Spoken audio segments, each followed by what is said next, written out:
Gordon Brown, who's due to take over from Tony Blair as British Prime Minister, was interrupted by an anti-war campaigner as he addressed a Labour Party meeting on Sunday. Mr. Brown was challenged to withdraw British troops from Iraq. Right on cue, Labour Party members welcoming the Prime Minister in waiting. Gordon Brown was supposed to be among friends, but the shadow of Iraq is never far away as a group of anti-war protesters gathered outside. Because I believed in the values. Inside the hall, a heckler challenged him about troop withdrawal. We'll deal with all the questions later, and that will undoubtedly be one of the questions, and we'll deal with it later. She was quickly ejected from the hall, but it wasn't long before Gordon Brown moved on to the issue himself. Iraq has been, as everybody here knows, a very divisive issue in this country. I don't think we should deny the fact it has been a very difficult issue, and it's also been one where public opinion has effectively been divided.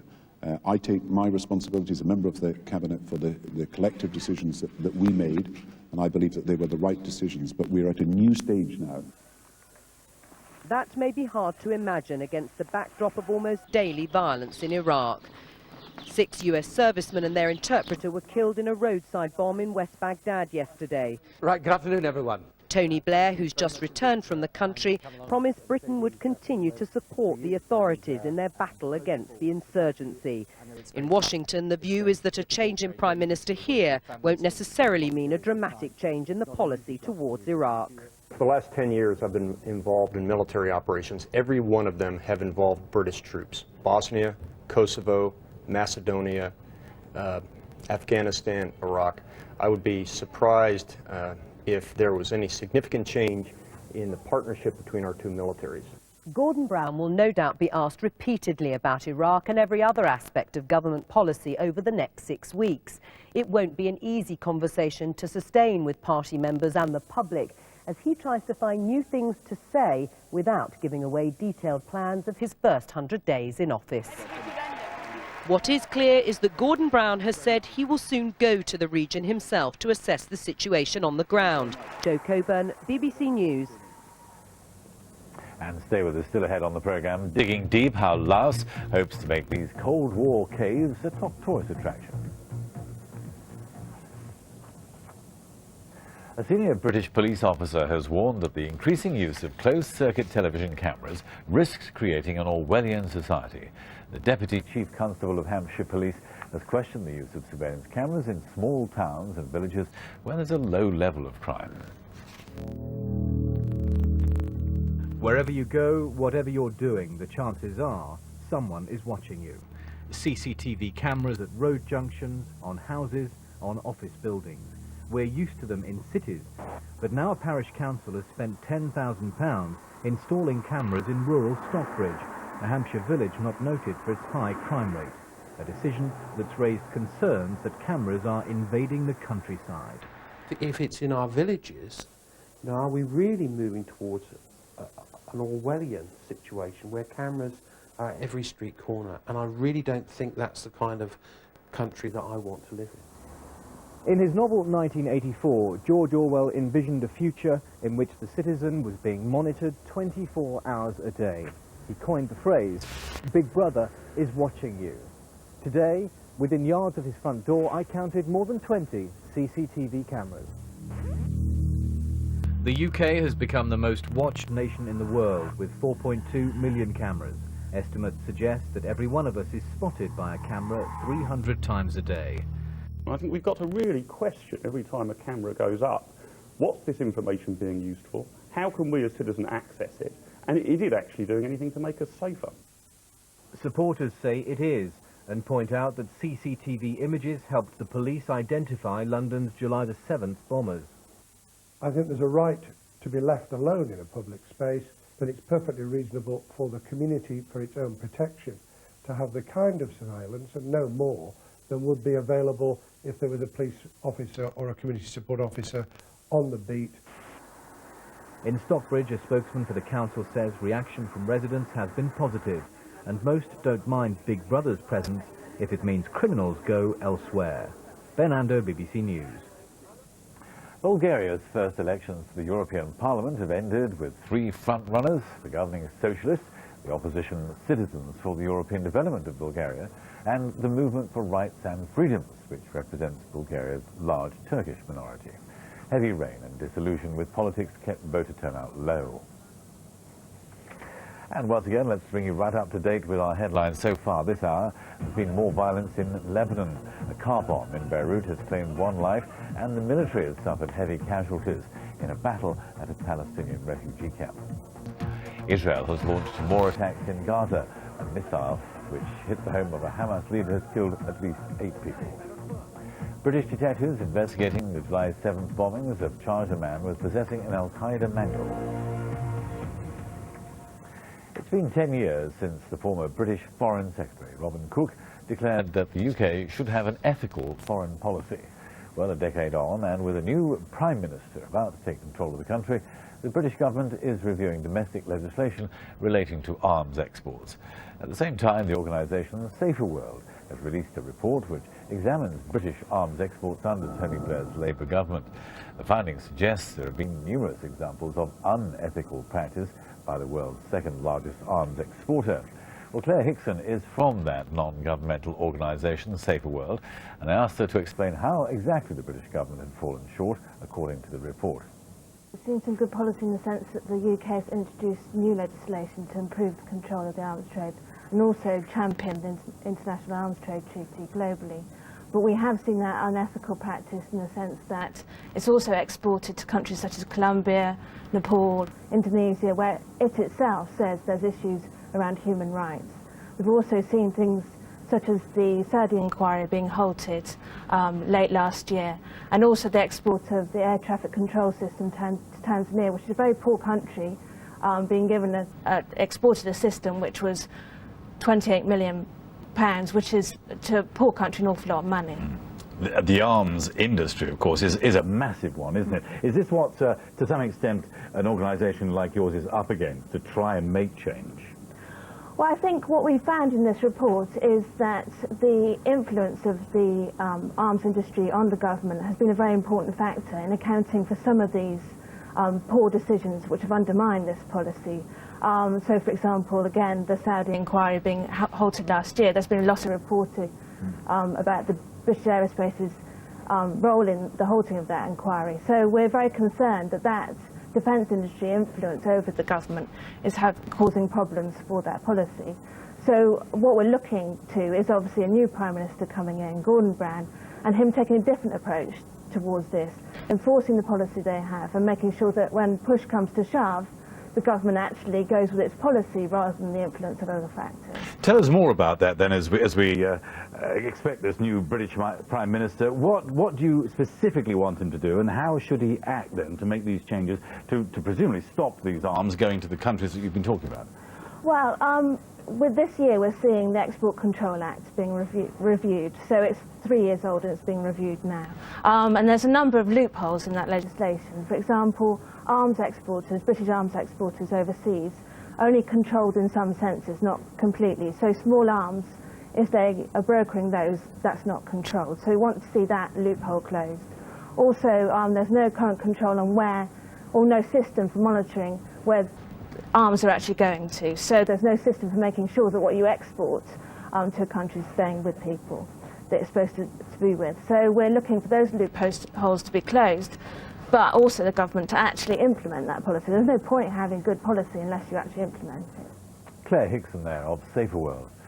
Tens of thousands of people have taken to the streets in the Turkish Black Sea port city of Samsun, the latest demonstration in support of secularism.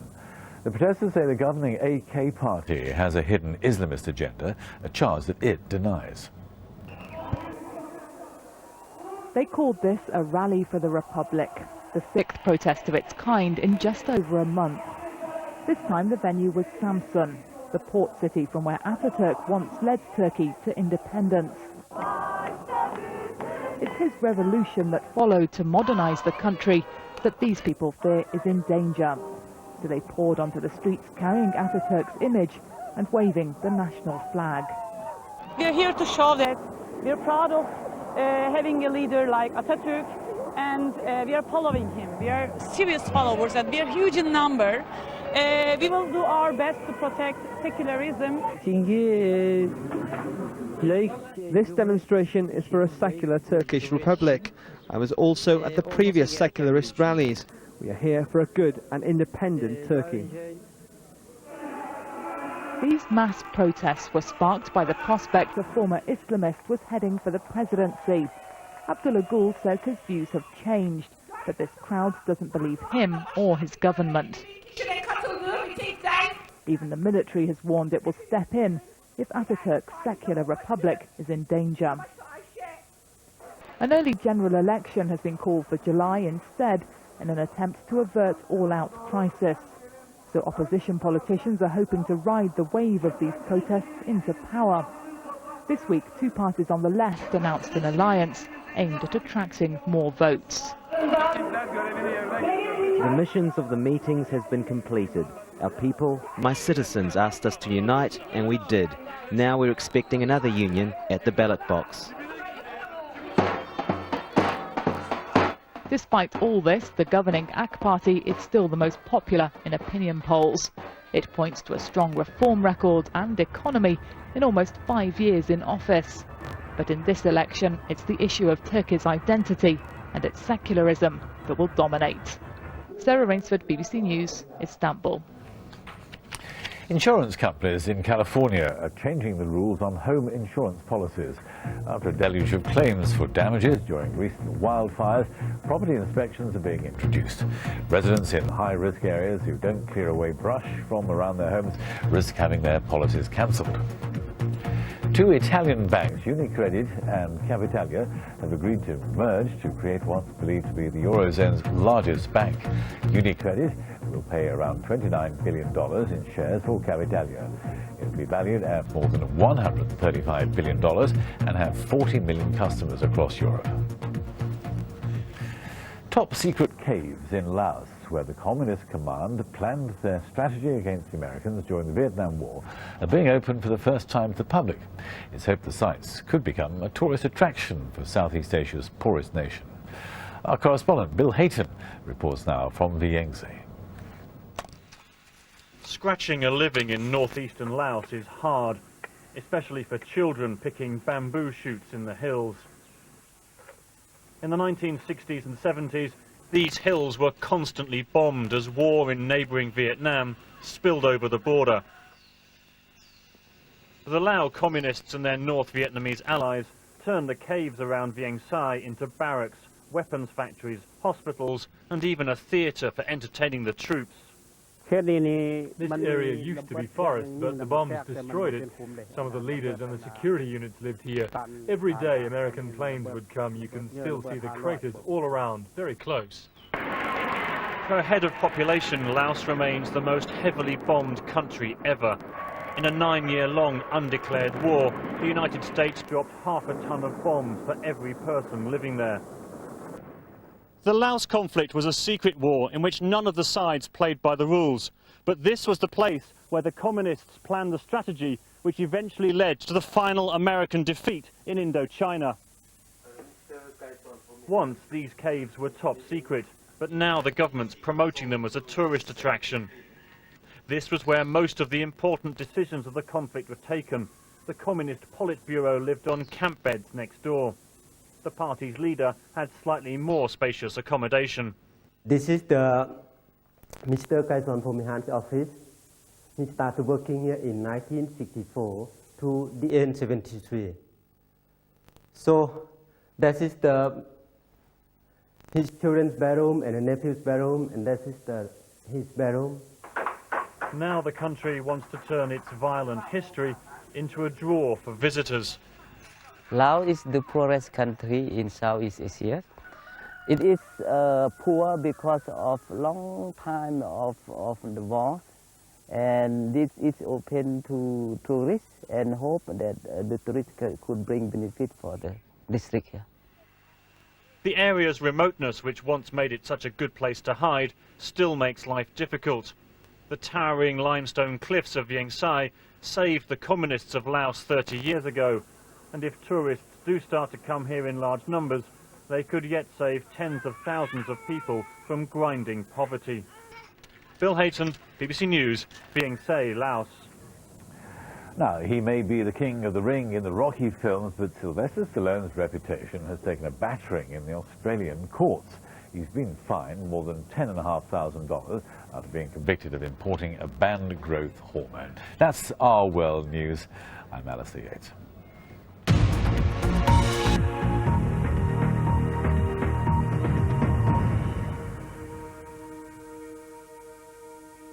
Hello there. After the sunshine and showers on Sunday across Scotland and Northern Ireland, while mainly dry and bright for England and Wales, it's another two-way split for Monday. Many of us will have a dry day and it'll be bright with some sunshine, but the southeast of England this time is going to have a thicker cloud with some splashes of rain coming up from the nearby continent. But for Wales to start off on Monday morning, along with Northern Ireland, there's going to be some sparkling, quite brilliant late May sunshine, feeling very pleasant in those light winds, as it will do across much of Scotland at 8 o'clock in the morning. A little bit more cloud as we head west, 1 or 2 light showers around, but really the emphasis is on dry weather. And the sunshine really is dominating the skies across northern England into towards the Midlands. Then as we tumble into East Anglia in the southeast, we can see the great shield of cloud here already producing 1 or 2 pockets of rain through Dorset up towards Oxfordshire. But out towards Devon and Cornwall, well, there will be some cloud around, but on the north coast it will be dry and brighter with some sunshine.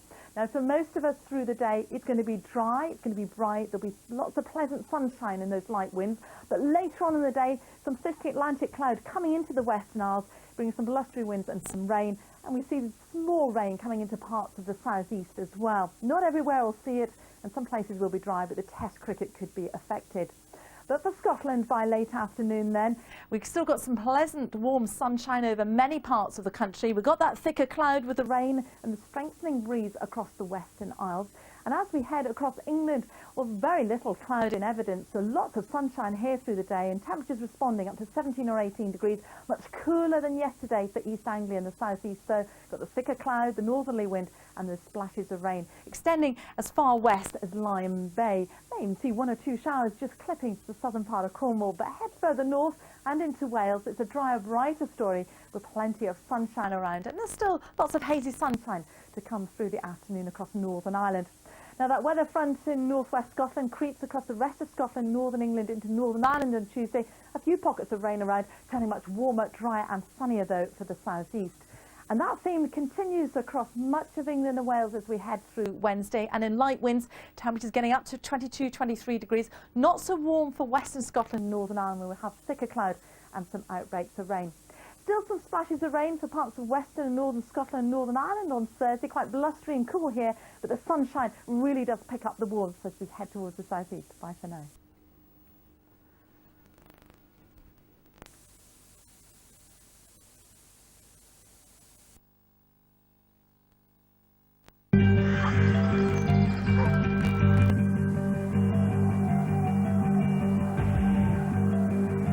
Wherever you go, you can take BBC News with you. Just text NEWS to 81010 to access the latest stories from the BBC News website on your mobile phone, or go to bbc.co.uk/news.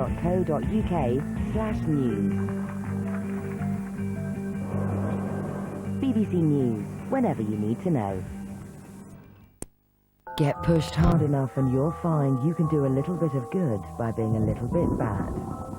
Join Jim Samuels as he helps a crack platoon of abandoned British soldiers fight back by seizing Trafalgar Square. What we're doing tomorrow is going to rattle a lot of cages. Power to the People continues tonight at 9 on BBC Two. Once upon a time, in a land called the 1950s, men in suits made TV for children. What a clever way they thought to teach them to be good. They made Bill and Ben, Andy Pandy, and Blue Peter. But then the world turned wicked. Children wanted to see snogging and smack, so they had to make Grange Hill. It was okay, though, as the men made the Teletubbies to help with language, and the Wombles to explain recycling, and Ant and Dec to... the end. Children's TV on trial, the 1950s. Starts Sunday at 9 on BBC 4.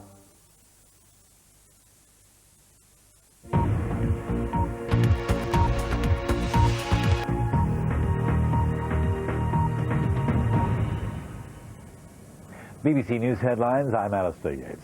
There's been a large explosion in the Lebanese capital, Beirut. The blast happened in the mainly Christian east of the city and comes just hours after heavy fighting between government troops and suspected Islamic militants in and around the Palestinian refugee camp in the north of the country.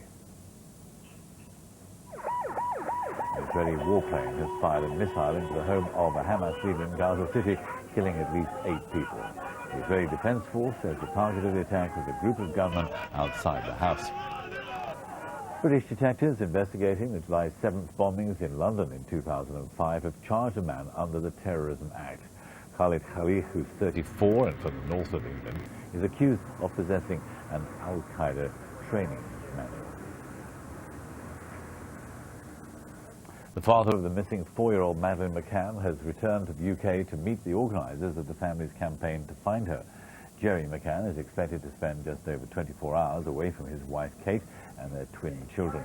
Almost 100 million people around the world have expressed support for them by visiting the official website. The government is revealing how it will spend £350 million to improve services for children with disabilities over the next 4 years. A review announced in last year's budget will set out obligations which local authorities will have to meet. A BBC investigation has discovered that wireless computer networks in schools can give off greater levels of signal radiation than a typical mobile phone mast. The government insists Wi-Fi is safe, but a panorama investigation shows that radio frequency radiation levels in some schools are up to 3 times the level found in the main beam of intensity from mobile phone masts. Gordon Brown has insisted that the right decisions were taken when Britain went to war in Iraq. The Prime Minister-elect told a Labour conference in Coventry he would also go there to look at the situation, but he wouldn't put a timescale on when British involvement might end. The annual BAFTA Awards ceremony has taken place. It was a double triumph for the comedian Victoria Wood, winning Best Actress and Best Single Drama for Housewife 49. Didn't bring any jokes because I wasn't expecting to get either of them, and so I haven't got anything to say. Well, that's all from me. Jonathan Charles and the World Today team coming up for you at 5 o'clock. Join them if you can after Hard Talk.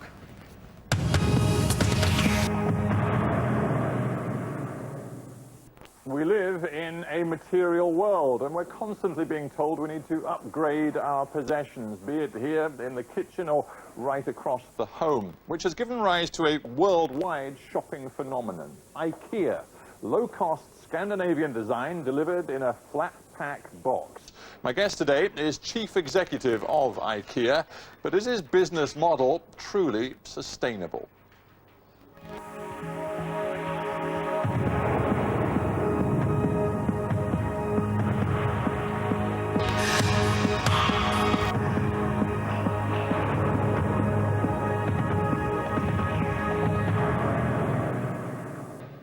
Anders Dalvik, welcome to Hard Talk. Thank you. We're in one of your stores in Sweden, a very familiar sight now to people across the world. But is there a danger that as you've reached out to millions of global customers, you've become bland, you've become safe and boring?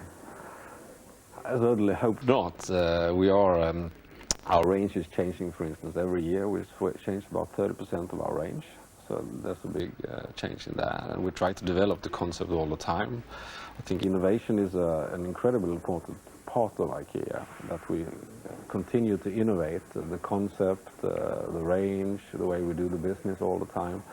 Otherwise, we may, of course, end up in that situation. The problem is, though, you're selling style, and in the end, do people really want to think that the furniture or the furnishings they buy are the very same things that people are buying in St. Petersburg or Istanbul or in Texas? I think so. I really do. Do you? Yeah, I really do. People want to live in that sort of homogenized global society? I've never heard our customers say that this is an issue for them. I think on the local market it could possibly be an issue if everyone had the same sofa at home. And we have to secure, of course, that we have a big enough range and that we change it often enough so that... but there's an IKEA look, isn't there? You know when you walk into somebody's home and then they've been doing their shopping at IKEA. Yeah, there is. And I think that's a good thing, that we have a unique identity, that people actually see that this is from IKEA.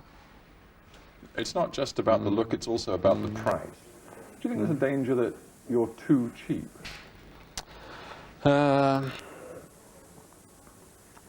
Possibly, but I guess the way to work with that is that we have to see that we have a high degree of design and a high degree of quality and functionality in the products that we sell, so that it doesn't just come across as cheap, because cheap often have a connection of bad quality, and that's something we need to avoid, and I think we try and do avoid that. But your reputation perhaps isn't as strong in some countries as it might be, as you might wish it to be. Terence Conran, for example, the founder of the Habitat chain, which was sold to Ikea, he wrote to your founder not so very long ago saying that shopping in Ikea had become a horrible experience. And he told your founder, Mr. Kamprad, that he had to spend more on service and sales, and he had to raise prices.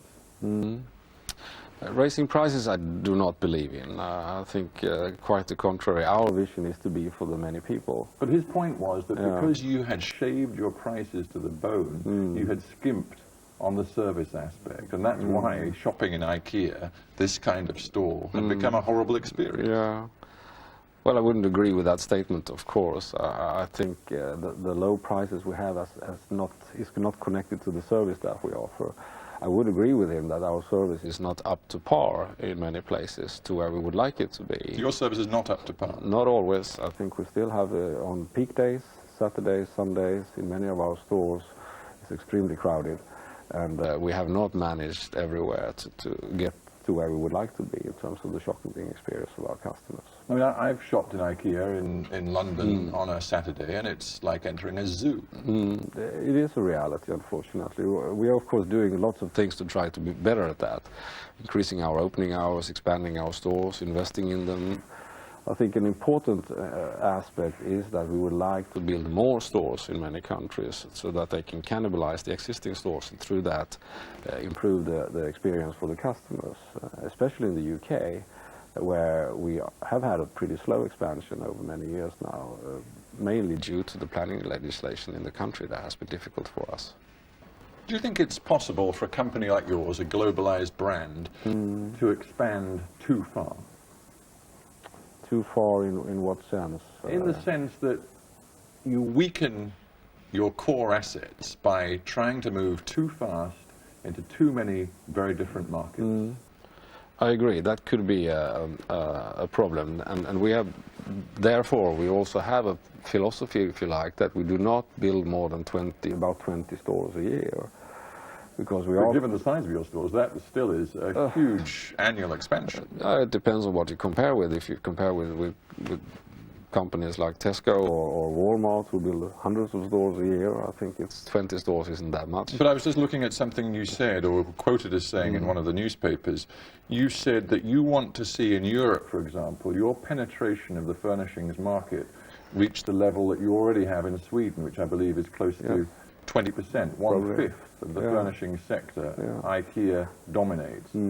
If you are to push for that level of market domination across Europe, that is massive expansion. It is, but it can take its time. I mean, we're not in a hurry. And like I said, 20 stores a year. As you said, if we go too fast, I am afraid that the quality of what we do might go down, because we do not have, you know, we need to invest in resources, in people, in competence. We need to invest in the sourcing of our products at the price level that we want, the quality of the service package, etc. And if we go too fast, I'm afraid that, of course, this could have an impact on the quality of that. And that's why we have chosen to have what I would see as a moderate speed of expansion with around 20 stores a year. Let's talk about something I've already touched upon, which is sustainability and environmental responsibility. Let's just think about what Ikea does. Your furniture is based on wood that is harvested, is cut in Russia or West Africa or Southeast Asia. Much of it ends up in China for processing and production and manufacture, and it's then shipped right around the world to service your vast number of stores, well over 200. That sounds like globalization gone mad to many people. All right. I think, first of all, one should know that about 60% of our production today takes place in Europe, where we have 80% of our sales. So it's not like we are shipping everything from all corners of the world But to an everywhere. increasing proportion of your production of wood products is coming from China. No, it's not increasing. The share is pretty much the same as it has always been. We also have a lot of our sales in this continent. So a lot of the sourcing of wood products in China today goes to our stores in that region, Japan and China and Australia, for instance. So I would not say that this has increased a lot. But you know, in the retail sector, there is an increasing focus on the need for more localism. Yeah. A reaction against what in the food retailing business are called food miles. Don't you accept there is a problem with furniture miles as well as with food miles? Yes, absolutely. I do But you are the arch responsible store when it comes to adding on more and more furniture miles. We are, of course, transporting furniture from in different parts of the world to different parts of the world. But I can see a trend now that we go back towards more regional and local sourcing compared to how it has been. Really? Yes, I do. I don't see that borne out in your store here. No, it does. I think we are building factories in the US today, for instance, so that we can source more furniture products from US to our US stores. And we are building furniture factories in other parts of Europe, so we get closer to our sales market. And it's driven by business sense. If nothing else, fuel prices are going up, transportation capacity is being reduced. There's a lot of pressure on transportation costs. But forgive me for interrupting, but surely the whole point of Ikea is that you walk into this store here in Sweden, you see precisely the same range of products that you see in your store in Beijing or close to Tokyo. Same products. Absolutely. From the same sources. No, we source them in many different places. Sofas like this could be sourced in China, in the US, in countries in Europe. But the wood's coming from the same places. Also different. So we source the same products, but we source them with different factories in different parts of the world. But with respect, in the world before Ikea, there was a reason that Scandinavian people tended to sit on pine furniture, and Burmese people tended to sit on teak furniture. But you have eradicated that localism. Yeah, in terms of what the range looks like. The choice that is open now to people across the world, thanks to your stores. I'm just asking if that is sensible. I think it is sensible. I think providing the same range for all people in the different parts of the world makes perfect sense to me. Our identity becomes very clear and concise all over the world, and people actually want this type of furniture.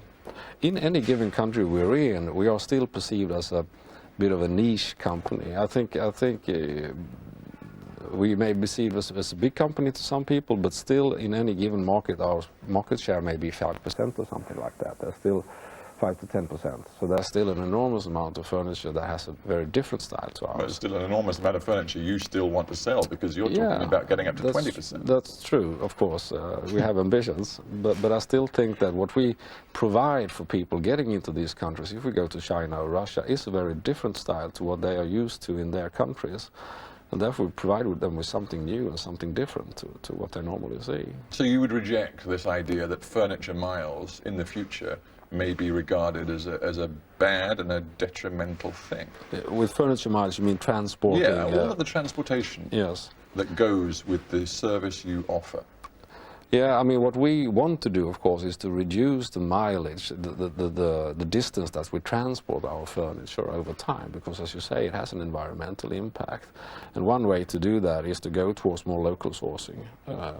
It could be the same sofa being produced at many different suppliers, but closer to the end users. That's the direction I think and hope we can go. You pride yourself in this company on being both clean and green. And if one looks at your website, you make a big deal of, and I'm quoting, our low price, but not at any price. All products must be manufactured in a responsible manner with as little effect on the environment as possible. But the fact is that you do not know where some of the wood you use in your products actually comes from, do you? That's true. The way we work is that we have a... But before we go any further, you've just admitted that's true. How can you then stick by this claim that all products are manufactured in a responsible manner? They are manufactured in a responsible manner. So how can you know that when you don't know where some of the wood's coming we from? We don't know every single thing where it is sourced. The way and so it's actually not true. This no, it's guarantee you offer. Not if that's it's claimed in that way, because if you know how production takes place anywhere in the world, also I cannot guarantee that child labor does not occur at any time in any suppliers we have. That's you can't guarantee. I cannot guarantee that. Is that why, for example, and we'll get back to forestry, but is that why, I was wondering why you've refused to sign up to this international rug mark standard, where there is a guarantee that child labour is not involved in the production of rugs, and your company if you won't understand sign how that. production takes place in these countries, it's impossible to guarantee. Other this. companies do it. Yeah, and then I think they're either ignorant or naive, because if for instance we're talking about a highly reputable, internationally renowned carpet retailers. If you produce rugs in India, and I don't know if they produce them in India, but if you produce them in India and countries like this, and if you've been there, you know that many of these rugs get produced in the homes of the individuals. So how can anyone guarantee that at no given time a child is not sitting behind a loom in their homes? So what in effect you are saying is that you acknowledge that some of the labour that goes into the very carpet under our feet here is possibly and quite probably I'm not saying well, I wouldn't say probably, but possibly it could happen. Should you not, if you recognise that, move your production elsewhere? No, I don't think so. I think that would be irresponsible to do that. I think just because it's difficult to be somewhere, we should not get out of there. It's not a question of it being difficult. I mean, you're only there because it's cheap. That's the only reason you're having your carpets produced. We're there you're because not doing it out of altruistic reasons because you want to help Indian people. Of course it has a business case for it, but we also want to be able to change or influence where we are. I think all multinational companies that are going to developing countries and producing could make a difference, not only looking at the business case for being there, but also make a difference from an environmental and a social perspective. Because if we are there, we can influence and we can change how people produce and how things gets done, and through that we speed up the development. So I think, and that's why I think it's important to say that we cannot guarantee that, for instance, child labor is or for that matter, that some wood would come from illegally forest or something like that. We cannot guarantee, but what we put in place is a system, very elaborate, with our policies, how we have checking lists, we have auditors who go out and check and support the suppliers, and then at the same time we put in place projects, if you like, together with renowned organizations like WWF or UNICEF, where we try to eradicate the root cause of the problem, if it's child labor, for instance, or if it is illegal logging. Well, let's get back to logging then, because it seems to me your own staff don't believe in these, what you've just described as elaborate systems that you say ensure that the very best result is achieved for your company. The Washington Post has just conducted a year-long investigation into deforestation and illegal logging. Your own staff told the Washington Post that Ikea annually inspects logging sites that produce only about 30% of the wood that's used by your Chinese partner companies. 30%. That means 70% is not actually monitored, checked. And usually you rely on paperwork that's presented by the factories themselves and by the logging companies themselves. That's not adequate, is it? Well, people can judge if it's adequate or not. I don't think. Do you think it's adequate? I think it is as much as you can expect from us at this point. If we your own forestry coordinator, Sophie Beckham, is quoted in the Washington Post as saying, and I quote her words, falsification of documents is rampant. There is always somebody who wants to break the rules. Yes. Well, why then have you got so few of these forestry coordinators and auditors working out in the field in China and Russia, which are key places? I don't think it is few. I mean, how many have you got? My perspective is, I think we have about 12 forest experts today working in these areas, and as you say, we have 30... Well, according to the Washington Post, you have 3 in the whole of Russia and 2 working in China. No, we have 12 in total. I can't tell you and quote you exactly on how many is in China and Russia, but we focus on the difficult areas. So we have... That's not many individuals to deal with a massive multi-million-pound business. I'm not finished. We have the forest experts, but we also have other auditors who are out with the suppliers. I think in total we have at least 70 auditors who are working worldwide today. We do audits at about 1,000 of our suppliers this year and every year. We have audited, as you say, 30 to 35% of our food chain in this particular region, in the Russian-Chinese border. We do have cooperation with WWF in this particular area. We support, for instance, border patrols looking for illegal... But Mr. Dalvik, you can tell me what you do, but it in the end comes back to what we've already discussed, which is price. You want to sell your furniture as cheap as possible. That means you cannot afford to spend too much money on auditing and monitoring where your wood, for example, comes from. Let me quote to you Thomas Bergmark, a colleague of yours, your global manager for social and environmental affairs. In the Washington Post, he said, it would take enormous resources to trace back each and every wood supply chain. We can never guarantee that each and every log is from the right source. Yes. And he says that in the context of the prices you charge in stores like this. Yes. You're going to have to change your model. I don't think so. I think... because what, you don't care about the forest? I do care about the forest, and I think what we are doing really shows that we do care, but it is not reasonable, I think, to have auditors that monitor every single supplier at every single time throughout the whole world. It's not reasonable. So I think this is a reasonable approach that we're taking, and through that we are actually changing a lot when it comes to improving the standards for these type of things all over the world with the suppliers we're working. Let's talk about corporations going carbon neutral. Will Ikea go carbon neutral? I don't know that. I mean,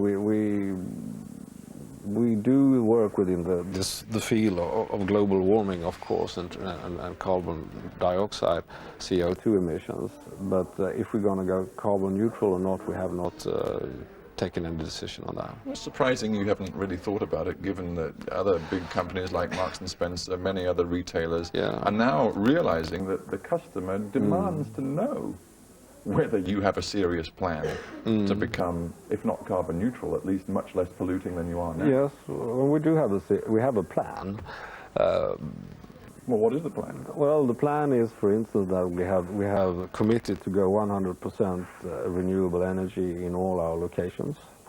We have a plan, and a commitment to reduce our energy consumption with 25% in all our existing units.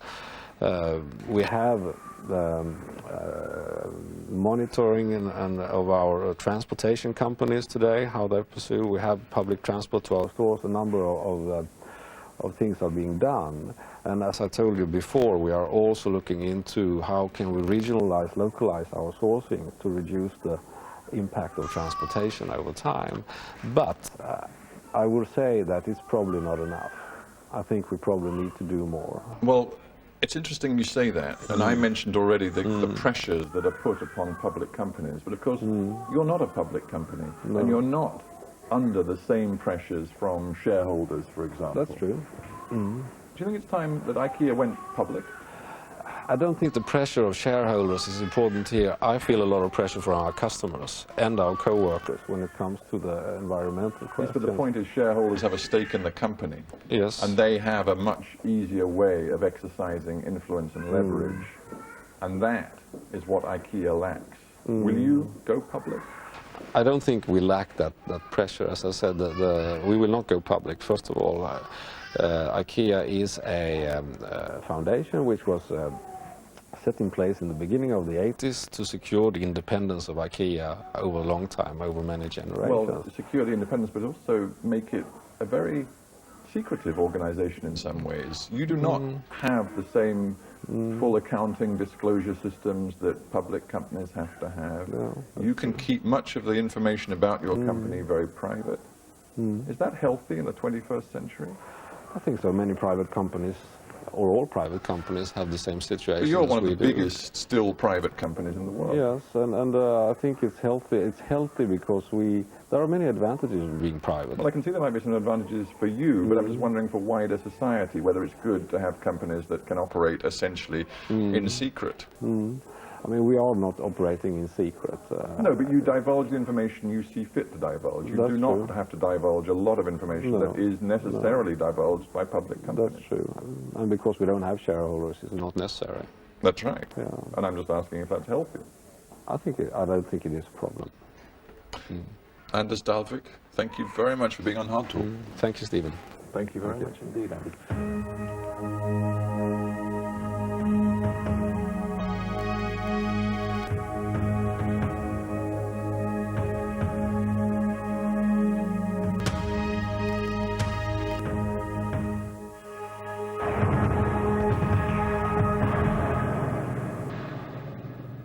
Hello there. After the sunshine and showers on Sunday across Scotland and Northern Ireland, well, mainly dry and bright for England and Wales, it's another two-way split for Monday.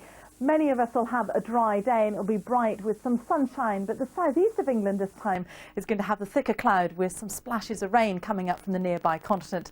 But for Wales to start off on Monday morning, along with Northern Ireland, there's going to be some sparkling, quite brilliant late May sunshine, feeling very pleasant in those light winds, as it will do across much of Scotland at 8 o'clock in the morning. A little bit more cloud as we head west, 1 or 2 light showers around, but really the emphasis is on dry weather. And the sunshine really is dominating the skies across northern England into towards the Midlands. Then as we tumble into East Anglia in the southeast, we can see the great shield of cloud here already producing 1 or 2 pockets of rain through Dorset up towards Oxfordshire. But out towards Devon and Cornwall, well, there will be some cloud around, but on the north coast it will be dry and brighter with some sunshine. Now, for most of us through the day, it's going to be dry, it's going to be bright, there'll be lots of pleasant sunshine in those light winds. But later on in the day, some thick Atlantic cloud coming into the Western Isles, bringing some blustery winds and some rain. And we see some more rain coming into parts of the southeast as well. Not everywhere will see it, and some places will be dry, but the Test cricket could be affected. But for Scotland, by late afternoon then, we've still got some pleasant warm sunshine over many parts of the country. We've got that thicker cloud with the rain and the strengthening breeze across the Western Isles. And as we head across England, well, very little cloud in evidence, so lots of sunshine here through the day and temperatures responding up to 17 or 18 degrees, much cooler than yesterday for East Anglia and the southeast though. Got the thicker cloud, the northerly wind and those splashes of rain extending as far west as Lyme Bay. May even see 1 or 2 showers just clipping the southern part of Cornwall, but head further north and into Wales, it's a drier, brighter story with plenty of sunshine around, and there's still lots of hazy sunshine to come through the afternoon across Northern Ireland. Now, that weather front in northwest Scotland creeps across the rest of Scotland, northern England into Northern Ireland on Tuesday.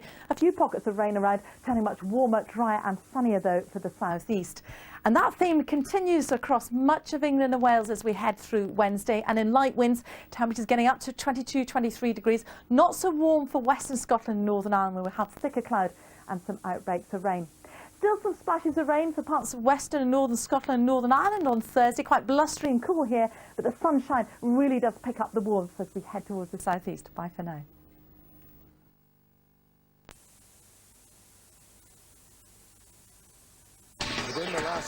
Who decides what makes the news? Do they tackle the things you think are important? Do they really show you the full picture? If you want to have your say about what we see and hear, Newswatch lets you talk to the people who set the news agenda right across the BBC. Newswatch, Fridays at 8:45 on BBC News 24 or log on to bbc.co.uk/newswatch.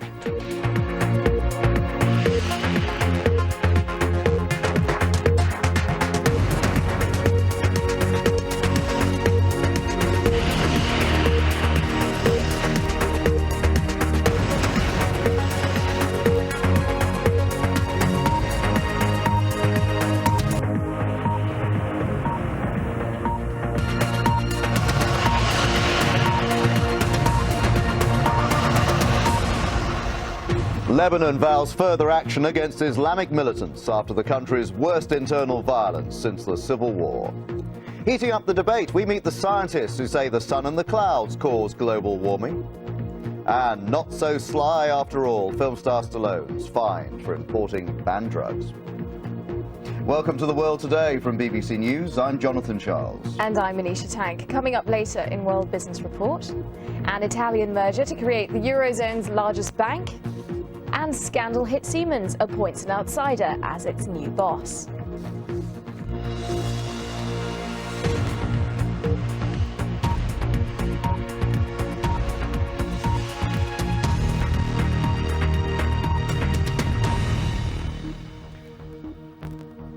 The International Committee of the Red Cross is appealing for access to a refugee camp in northern Lebanon after a day of fighting which left dozens dead or injured.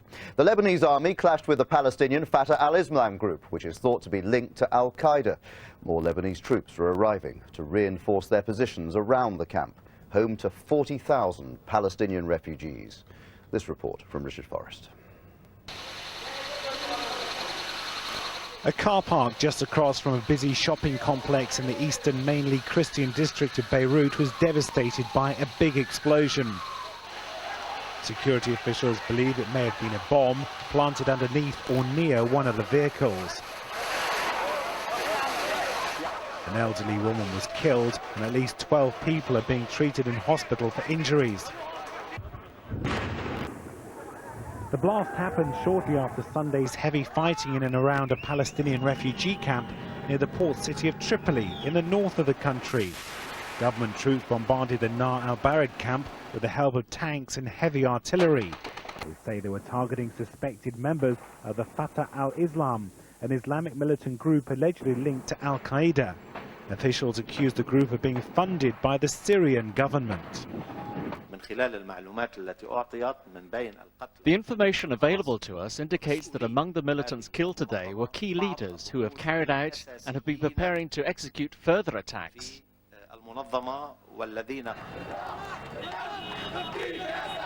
During the night, some residents in Tripoli came out to celebrate after a day that claimed the lives of at least 20 soldiers and 20 suspected militants. There's a sense of relief that the heaviest fighting since the end of the country's civil war 17 years ago has ended. Richard Forrest, BBC News. Israel is already making good on its threat to intensify airstrikes on Gaza. Israeli aircraft have been hitting several targets over the past few hours, including what's claimed to be a rocket manufacturing plant, and knocking out electricity supplies for 50,000 people. Yesterday, at least 8 Palestinians died after the home of a senior Hamas politician was bombed. Israel's retaliating for Hamas rocket attacks on its southern border settlements. Let's go live now to Ramallah and the BBC's Aleem Makboul. Presumably, Aleem, Gaza is braced for yet more attacks.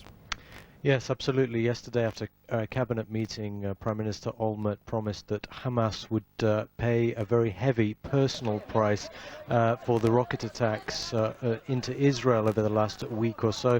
And indeed, that's already been delivered upon. As you say, what the Israeli army are saying is that it targeted 5 different places within Gaza overnight. One, as you say, a weapon storage facility. Others involved, they say, in weapon manufacture, but also people on the street. One Hamas member killed apparently walking down a street. Another, of course, hitting another airstrike hitting the home of a Hamas member of the Palestinian Legislative Council, that's Khalil al-Haya. And as we know, he wasn't at home at the time. 8 people were killed there, 7 from one family. What the Israeli army is saying is that they were targeting a terrorist cell outside that house. Aleem, thank you very much indeed. And it's now 10 weeks since the BBC's correspondent Alan Johnston was abducted in the Gaza Strip. Since then, there's been no confirmed information as to his whereabouts or his condition. The Palestinian Authority, the BBC and the British government say they're working as hard as possible to secure Alan's release. It's a hugely controversial idea that could debunk widely accepted theories on global warming. A group of scientists in Denmark believes that radiation from space is responsible for the rise in the Earth's temperature. Now a major experiment will put that theory to the test. As Malcolm Brabant reports, it's expected to heat up the debate on global warming. From one of the most ecologically friendly nations on Earth comes a theory that solar activity and clouds are more likely to blame for climate change than carbon dioxide emissions. Here's how it's supposed to work.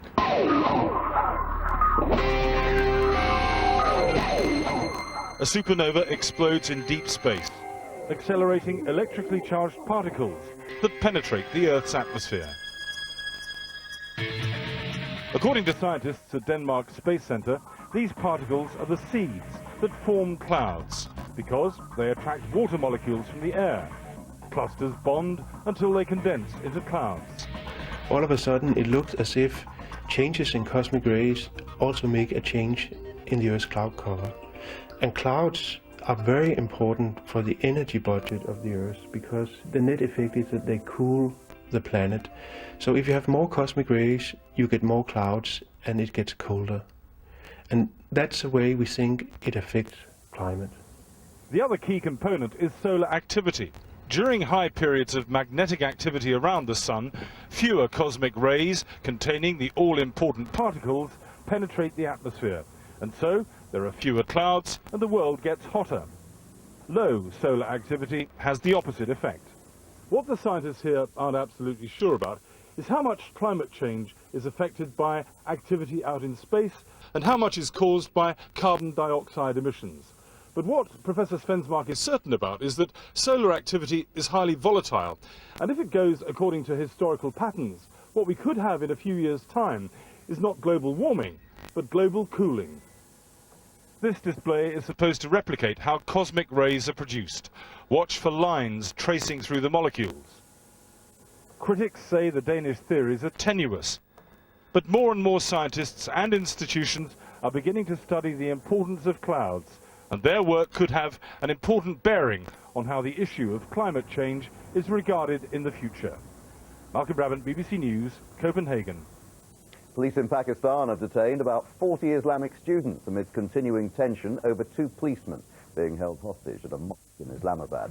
The authorities say the students were being held to prevent them from going to the Red Mosque seminary to support kidnappers who abducted 4 policemen on Friday.